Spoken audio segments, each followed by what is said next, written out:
Hello and welcome to the second episode of the Farming Country podcast. In this episode, we're up in Malham.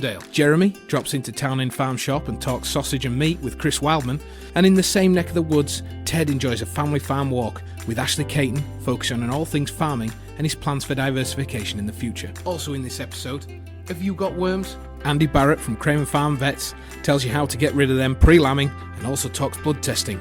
But first, let's catch up on the latest trade and trend talk from Jeremy and Ted and get the lowdown on this new government consultation on welfare of livestock in transport.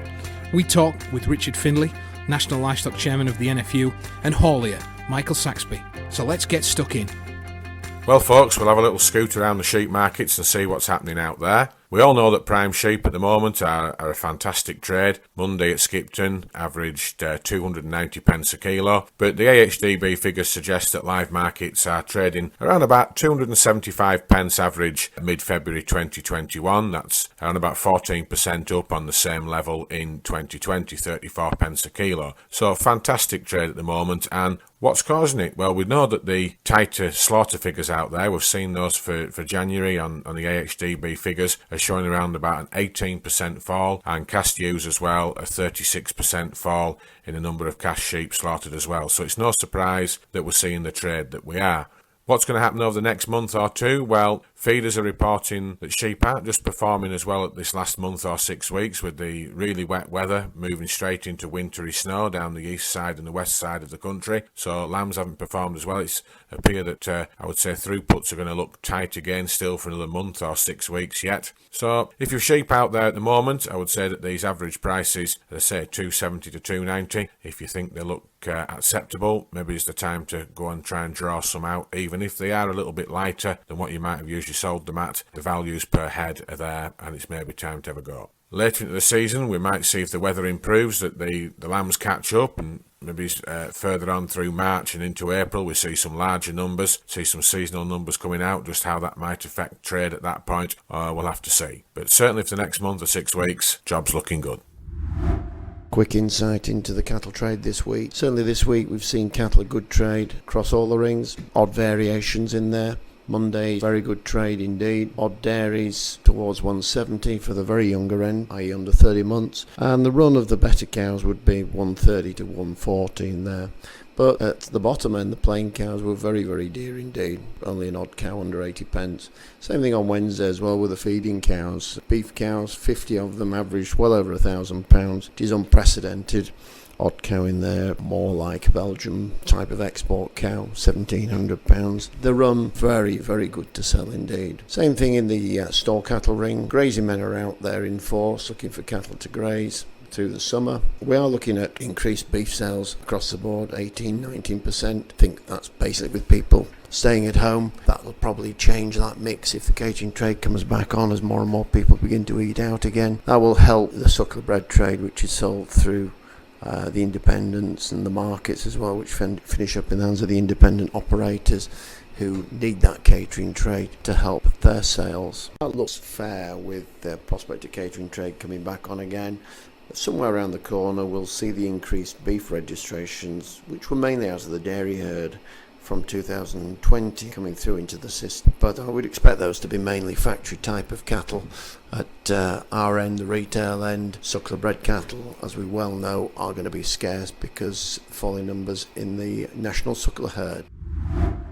Jeremy Eaton and Ted Ogden there of CCM. Now, as I'm sure you've all heard, there's a new government consultation on the improvement of animal welfare in transport. It's open till the end of February and we need you all to get involved. We were keen to hear from those in the industry, so Jeremy and myself went on a mission to find out more. I'm on the loading bays at Craven Cattle Marts with Michael Saxby. My reason for asking Michael these questions is that I think there's a misconception that livestock keepers think that this is all about live exports of animals, but there are significant proposals embedded within the consultation which impact on the design of vehicles and the possible restriction of movement of animals within temperature parameters, which are really important and need to be responded to so that the government have some meaningful dialogue with those that are involved in the industry. So Michael, have you ever any animals abroad for export? We've never exported. The only thing we do is we take sheep to the Isle of Wight, breeding sheep to the Isle of Wight, and we take a lot of breeding sheep down to the south coast of England, which is longer journey times, but they're well looked after whilst they're in transit. What's the longest journey time that you've moved stock on in the last 12 months, would you say? Between 12 and 14 hours, but there's forced ventilation and drinkers on, and the stocking densities are catered for the time they're on the wagon.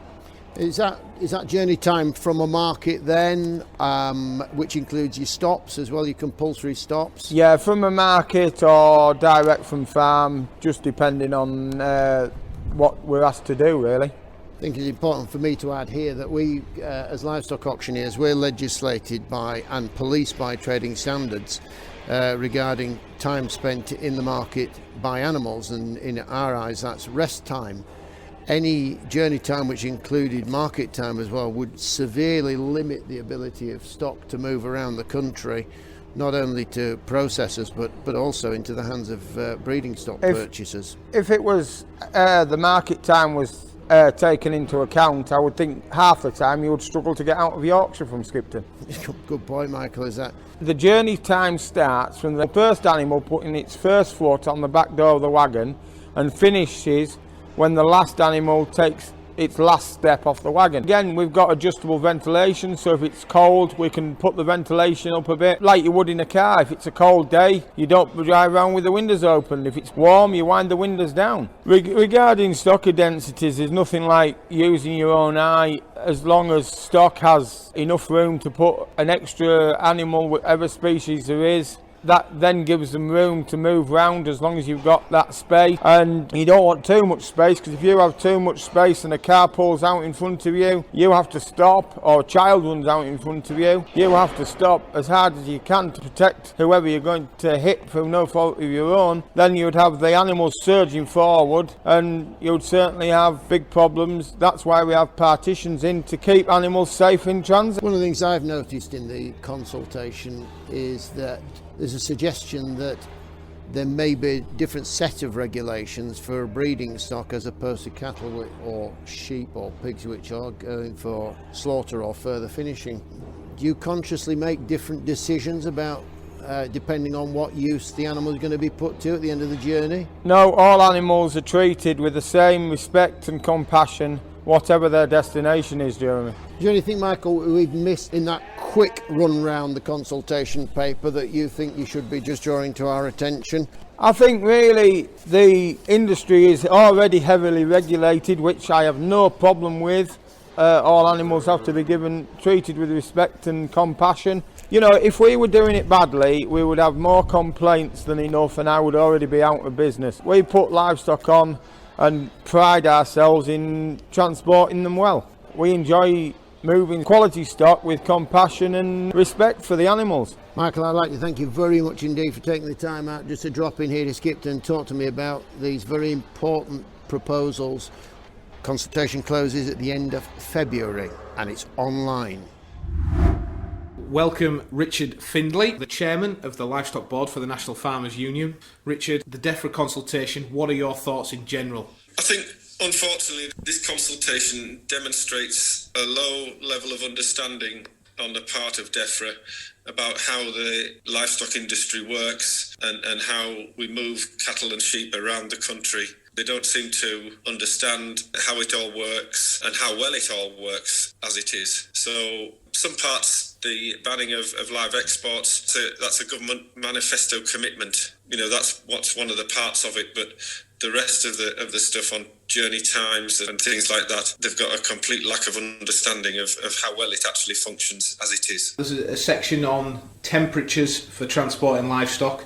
What would be the implications of not being able to transport animals outside the recommended temperature window? There would be huge implications, particularly in the winter time, and it would have food supply chain issues. We've looked back over the last 3 or 4 years, and Not being allowed to transport animals under when the temperatures are lower than 5 degrees would mean that there'd be about 75 days in an average winter in the north of England when livestock couldn't move. Further down the country in the Midlands, that comes up at about 56 days, and in the far southwest it's about 32, 35 days. So on average, there'd be nearly 2 months of an average winter where you wouldn't be able to transport livestock. That's the level of impact it would have on the livestock industry and equally the food supply chain as well. They're proposing also that transport journey times are to include time spent in livestock markets. What do you think the implications of that will be on the beef and sheep sector? Again, that would have huge implications. You know, at the moment, time spent in livestock markets is counted as rest time. The livestock are free to wander around, although they're in pens. And they're not physically left on the wagon. All the evidence we have shows that works perfectly well at the moment. If the time spent in markets was part of the journey time, it would mean that a lot of cattle and sheep couldn't then go on to their final destination within the allotted time. Abattoir buyers in certain parts of the country would be limited as to where they could buy livestock if this was to change. It'd have a huge impact on markets. To any farmers listening out there, just imploring you to get on there and make your thoughts felt as well. The consultation is open for everyone, of course, so make your thoughts known. Thank you very much, Richard, for joining us. If you'd like to hear more on this key topic, we'll be releasing the full interviews in a separate episode, so keep your eyes and ears peeled for that. Now here we go, we're heading up to Eaton to hear from well-known local butcher and owner of Town End Farm Shop, Chris Wildman. Town End Farm Shop, if you're not familiar with it, is a fantastic shop out in the Yorkshire Dales.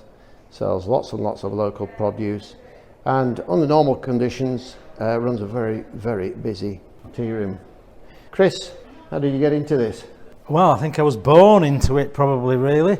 Nation of shopkeepers, and dad, granddad, great-granddad were all shopkeepers.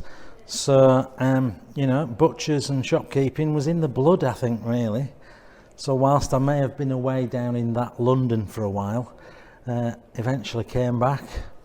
Did a bit of market stalls around farmers' markets and food festivals all over the north of England for a few years in the rain and cold, and eventually thought it would be a good idea to come inside and do bricks and mortar. This farm shop was already established after foot and mouth, so there was an opportunity to take it on and move it forward into the noughties, as it were, and see what we could do with it. I noticed in particular you're very strong on your local cheeses, but the thing that interests me is your charcuterie. Is that a recent thing? No, it's not a recent thing, really. I think the word charcuterie is a recent thing, to us here in the UK at least, in that it's a French word and we don't really have an English word for it. So that's the issue. There's always been charcuterie. It was just more along the lines of curing. You know, pork butchers have always been good at charcuterie. We just didn't call it charcuterie. We called it brawn and bacon and all sorts of other things, black pudding. It's all charcuterie, but we've been doing it for generations, and it's become more and more trendy, and people travel more. Therefore, they come across things like chorizo and salami and pancetta or whatever it happens to be. So we thought we'd try and do some of that. So especially with the chorizo, which is a fermented sausage, a fermented salami, we started doing that probably nearly 15 years ago, and literally built a building around it on the farm in Malham. That was way before we had the farm shop. And Yorkshire chorizo in particular was probably one of the first things we did. The rise of Saturday chefs as well on the TV, that helped, because all of a sudden James Martin and all these other guys are putting chorizo into recipes, and charcuterie sort of has grown in people's perceptions, and luckily we were making it at the same time, so it was good. When you moved here then, Chris, did you actually use traditional recipes for the chorizo salamis, or have you fine-tuned them and adapt them to fine old Yorkshire versions? Yes, well, a bit of both. We definitely try and use very traditional recipes. So some of them are old recipes. Some of them we have had to adapt though, primarily because of the British taste. So a classic chorizo, for example, would generally have a higher fat content than the ones that we currently make. It'd also be chunkier pieces of fat as well. So people's perception to the fat and to the mouthfeel of that isn't good. So we've reduced the quantity of fat in it and minced it smaller so that there isn't the chunky bits in, which makes it more of a British chorizo, but still a very Spanish recipe. And all the ingredients would be, the smoked Spanish paprika, but actually we've adapted it to make it more palatable to the British taste. And breeds of pigs, have you managed to find pigs that will convert? To begin with, we had our own Oxford Sandy and Black pigs, which are perfect because they're ideally suited to either pork or bacon. You can get them quite big. They're also super friendly, so they don't charge you down the middle of the yard or anything. So Oxford Sandy and Blacks are probably my favourite rare breed, and they're ideal. But not everybody does that, and they're also very slow growing. So I have had problems. At the moment, we've got a great Yorkshire supplier, and he's got forest pigs, which are actually out on an estate, in some estate woodlands, running about, absolutely fantastic.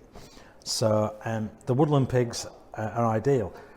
But we still even have a problem with that, because traditionally a lot of salumi, especially Italian pigs, used for making salumi, are massive. They're 120 to 150 kilos. Well, nobody really supplies those in the UK, and a lot of the abattoirs won't kill them at that size either. So, we do have a struggle with that. So I'm always trying to get slightly bigger pigs, because then when you're really doing some of the whole muscle cuts for charcuterie and salumi, the bigger the pig, the better. It's got more flavour, there's more to go at. If you're making guanciale, the pork jowl, you don't want some small little jowl, you want a great big one off a 120, 130 kilo pig. Sounds fantastic. You just touched on the subject there, Chris, which is something I come across in my daily work really, which is shortage of abattoirs really, shortage of access to local facilities which would be provided by the local authority. Many years ago, about 30 years ago anyway. Yeah, absolutely. I mean, from a family perspective, going back 50 years, we actually had our own abattoir in Bentham, in High Bentham. So, they used to be prolific, really. The auction mart in Bentham and our slaughterhouse were probably 500 yards apart, which is perfect. And we should have more of that, whether that's in Skipton or Hawes or Leeds or anything. They need to be next to each other. They work together like that. Recently we've lost Agars in Ilkley. Fantastic, all our pigs went there, literally gone. It becomes a real problem, both from a time, money and a humane perspective for the animals. I don't want to cart animals all over the country. If I can take them somewhere that's only half an hour away, then that's much better. They're much more relaxed. You're going to end up with much better meat because the animals are relaxed. They haven't been hassled on their journey to a slaughterhouse. We need more slaughterhouses. Certainly something I've just been looking at in dealing with the responses to the proposed changes to the transport regulations, and it's okay reducing journey times, etc. But you've got to have abattoirs and you've got to have access to those abattoirs, and there's a lot of the abattoirs that I see that they're just not interested in providing. Well, and also then small scale producers as well. They're not interested in those either because they want in bigger volumes. Chris, I'm going to cut this short because we could talk all evening about anything in this shop. What I'm going to ask is, will you come back and introduce us to one or two of your suppliers in the future, out on their farms, out on their premises? I think it's something that we'd all look forward to listening to. I would love to. Lovely stuff. It's always nice to hear from thriving local businesses that are bucking the trend in these days of continuing uncertainty. You can find out more about Town and Farm Shop via the link in the description. And if you're interested in talking to us about boosting your business through this podcast, don't hesitate to get in touch. Now we're hot-footing across to Otterburn, where Ted caught up with long-time friend of CCM and local sheep farmer Ashley Caton. It's getting to that time of year for lambing. Do you want to tell us a little bit about what your daily chores are at the moment? My days are largely occupied with feeding stock and making sure they're right. Sheep are getting heavier in lambs, so daily feeding chores, giving them haylage, cake, sugar beet, whatever I think they need at this time in the big build-up. The mule ewes are due on the 5th of March, so they're about 3 weeks off. The swales 25th of March, so that's my daily routine at the moment. And how have they scanned up this time? They've scanned very well, probably as heavy as we've ever had. The mules were 217, the swales were 193, and the Leicesters were 233. Right, as usual, I was Yes. them about. So Yeah. You've had a bit of success selling Leicester females recently? Yeah, we've had a good year that way, yeah. We've scanned 9 more, so we decided to sell 4 good sheep we felt we could recommend, and they've been well received, so very pleased, yeah.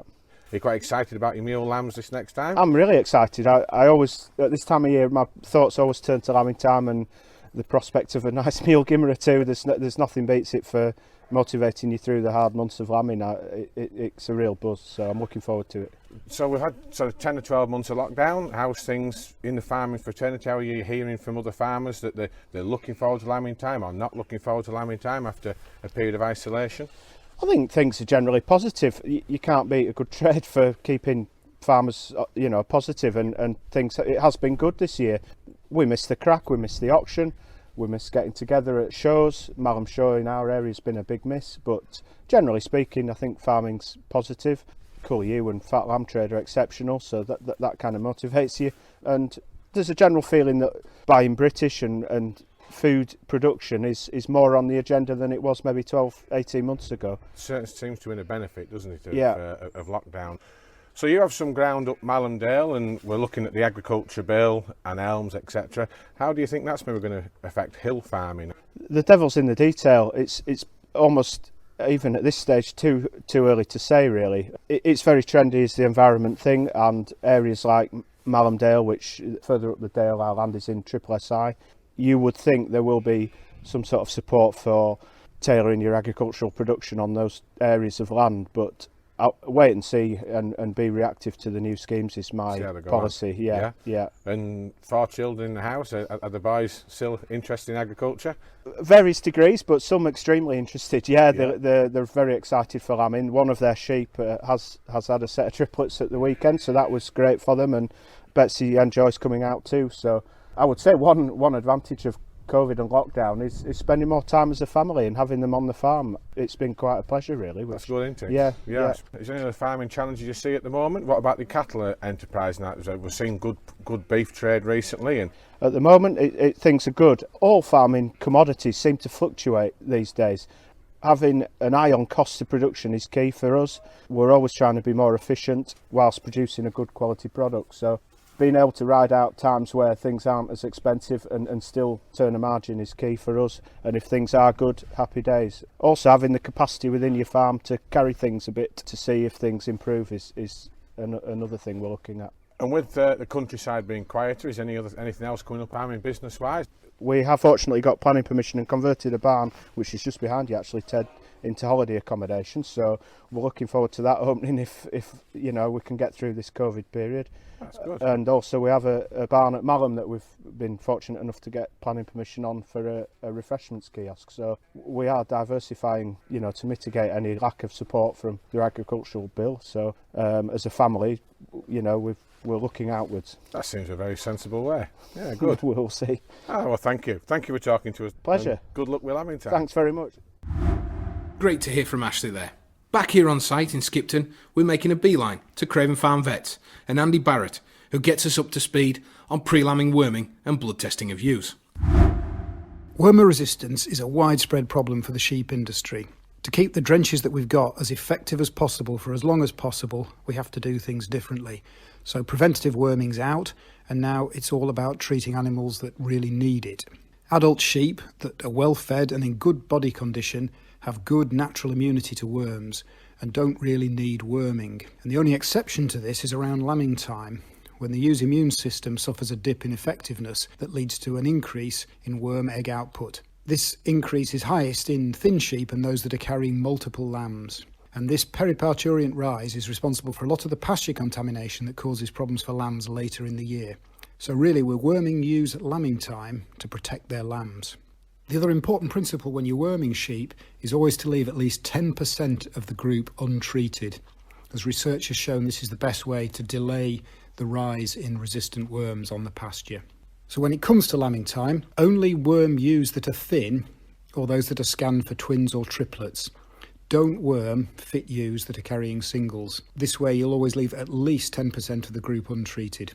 Andy, just give us a quick insight into the types of wormer we should be using at this time, and also wormers we should really be steering clear of. You shouldn't really use white drenches. They want reserving for treating lambs later in the spring for nematodirus. It's also worth avoiding the long-acting clear injections. They tend to have a long tail of quite low concentrations, and there's a worry that that can lead to an increased risk of resistance. The other thing that's important is not to use the same product every year. So you should be looking to rotate each year between a clear drench and a yellow drench. Obviously, abortions and infectious diseases can be a major factor on the bottom line, Andy. Just talk us through how farmers can find out what they've got going on in their flocks this spring. Blood sampling cull ewes can give important clues about their exposure to infectious diseases like toxoplasmosis or enzootic abortion. And we've arranged at the practice with CCM to sample cull ewes at the auction, and there is also some subsidised laboratory fees for toxoplasma testing this spring. That's all for today, folks. Thank you for tuning in once again. We really hope you enjoyed this episode as much as the last, and we're grateful for all your feedback. If you fancy becoming a podcast sponsor or have a topic in mind, please get in touch. Episode 3 will be available from Friday the 12th of March, treating you to more trade talk, news, views and expert insight. And we'll have a trip to Angus Dean's Dairy and Sheep Farm in Thrushfield, plus news on upcoming schemes from the Yorkshire Dales National Park. Here's Neil Heseltine and Meg Schofield to set the scene. The Countryside Stewardship Scheme is once again open for business. The scheme allows farmers to access grant funding for a variety of maintenance and improvements to their holdings, with the aim to reduce agricultural diffuse pollution. This year there has been a change up with the rules, with new options being introduced and an increase in eligibility for those options. To get your paws on up to £60,000 worth towards items such as hedging, walling, concreting, roofing over, automatic scrapers and much more, contact WBW and be sure to tune in to the next episode for the finer details. My name's Neil Heseltine, farmer from Malham and chair of the Yorkshire Dales National Park. As you're probably aware, payments to farmers are changing over the next 6 to 7 years. Next month, members of the farm team from the National Park are going to take you through some of those changes and how they could bring opportunities and benefits to farmers, particularly within protected landscapes. So tune in then to find out a little bit more in detail of what may be happening over the coming years. You can also check out the authority's website where there's information. You can contact the farm team and join in a series of webinars over the next month or so.